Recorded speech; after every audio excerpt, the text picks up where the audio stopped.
What do you expect? Magbebenta ako ng insurance? Magbebenta ako ng ibang bagay? Oh, come on. Alright guys, mga kaaro, let's address this. May nag-comment kasi sa atin sa video natin na ang sabi, magbebenta ka lang ng product mo pala. Natawa ako dito. Few weeks ago, I received this comment saying na ganito na kasi magbebenta ka lang ng product mo. It sounded like I have a wrong agenda na ako lang magbe-benefit. Parang ganon ang dating doon sa taong nag-comment nito. And this is not a video of an anger kasi wala tayo doon. You know, I got nothing to prove sa'yo. Pero I hope you just realize after watching this video and tapusin mo to. Now, I would like to address this because not only that this is personal sa akin, no big deal. But at the same time, reason we're doing this video is that gusto kong mag-inspire dun sa mga tao na may pangarap sa buhay, may ginagawa sa buhay na nakakatulong, na po pwedeng magpa-improve sa buhay mo. Kung nakikinig ka at ganun ng status mo ngayon, you're doing something that you think that will improve your life. Ituloy mo lang, yun ang gusto kong sabihin sa'yo. Because, you know, not everyone will be happy, not everyone will be supportive. Not everyone will be saying yes, go. Ipagpatuloy mo yan kasi may maganda pupuntahan ng buhay. Reality is it's not gonna be like that. Always, of course, there are people who are going to support you. That's a given also. And syempre, mahalin mo yung mga ganun tao na magbibigay ng suporta sa iyo sa lahat ng struggles na pagdadaanan mo sa journey mo. Alam mo, itong mga ganitong tao, sila yung mga gustong, kumbaga, pare-pareho ko yung ma-stuck na lang sa baba, ayaw ko umangat, gusto ko na lang hilain pababa para dyan na lang kayo sa baba, you know, forever. Magsama-sama kayo dyan, masaya ang buhay, you know, chill-chill lang, alam mo yun, ayaw humarap sa mga challenges ng buhay.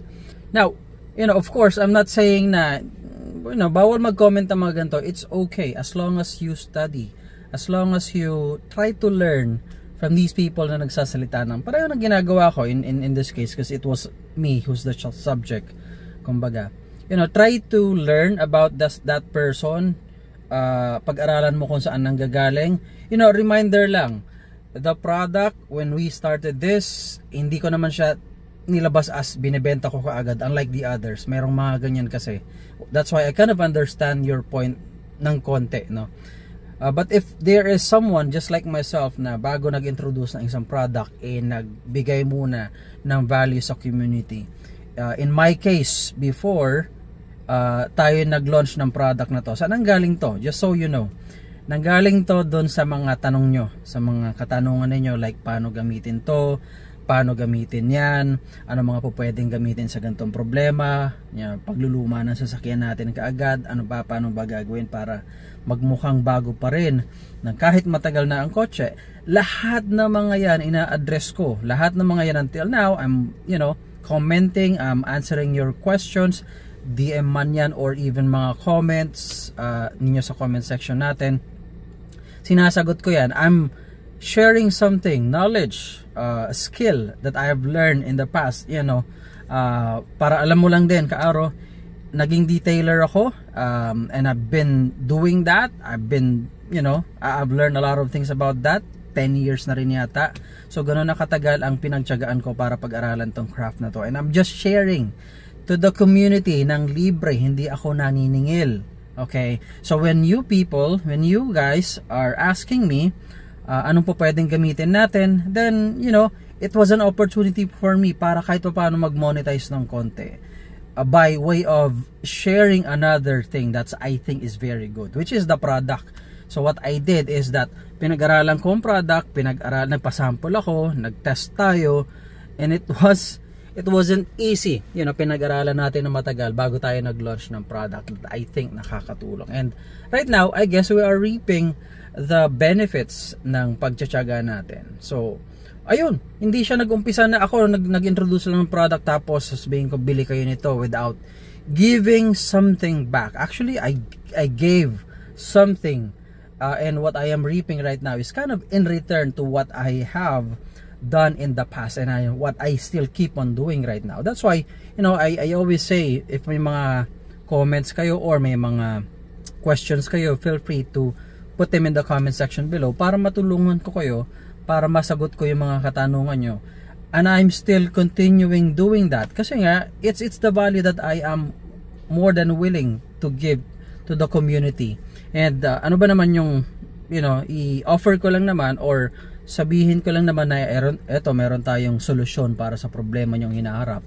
That's how I do it. Okay, I'm not asking you to buy it and just buy it and to the point na parang binubudol ko lang kayo, 'di ba? Hindi naman ganoon ang approach ko dito eh. So, again, the message is for you na nag-comment, and I hope this time pagka napanood mo to maintindihan mo saan nanggagaling mga proseso, saan nanggagaling yung mga sinasabi natin dito. But at the same time, kung ikaw man ay pareho ko na may ini-introduce na product, just as long as wala kang niloloko, just as long as you are contributing something sa community mo, just as long as you're doing something that's good for the community or for the other people.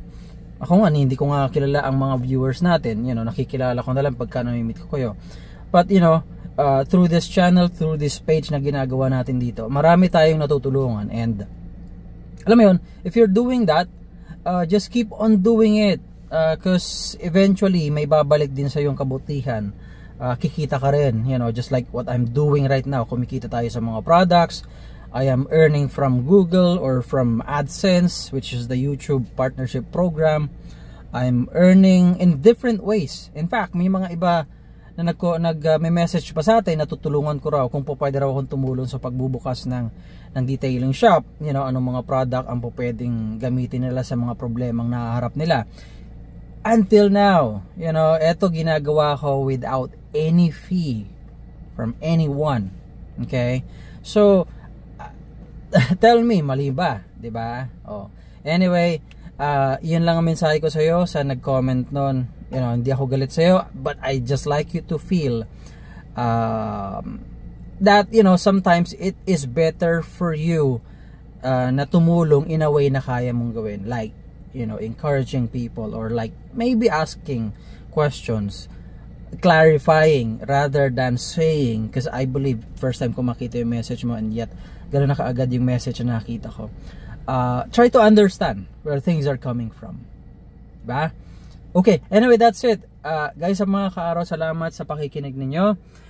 Again, since nandito naman na tayo, if you would like to learn more about our products, we have the ceramic coating spray, we have the shampoo, we have the helmet spray, and so on and so forth. May mga product pa tayong papalabas. Follow nyo yung ating Facebook page, Ka-Aromoto, and the KMD shop, as well as dito sa Ka-Aromoto YouTube channel natin. So, yun. I hope may na-inspire ako, and I hope may naliwanagan. Kung sakaling pareho kayo ng nararamdaman doon sa nag-comment, then I would understand. But, now, I guess you understand me more and why things are happening. Okay, anyway, that's it for this video. Thank you so much again for watching. Ingat kayong lahat, ride safe, and drive safe all the time. Okay, see you when I see you. Okay, bye bye for now.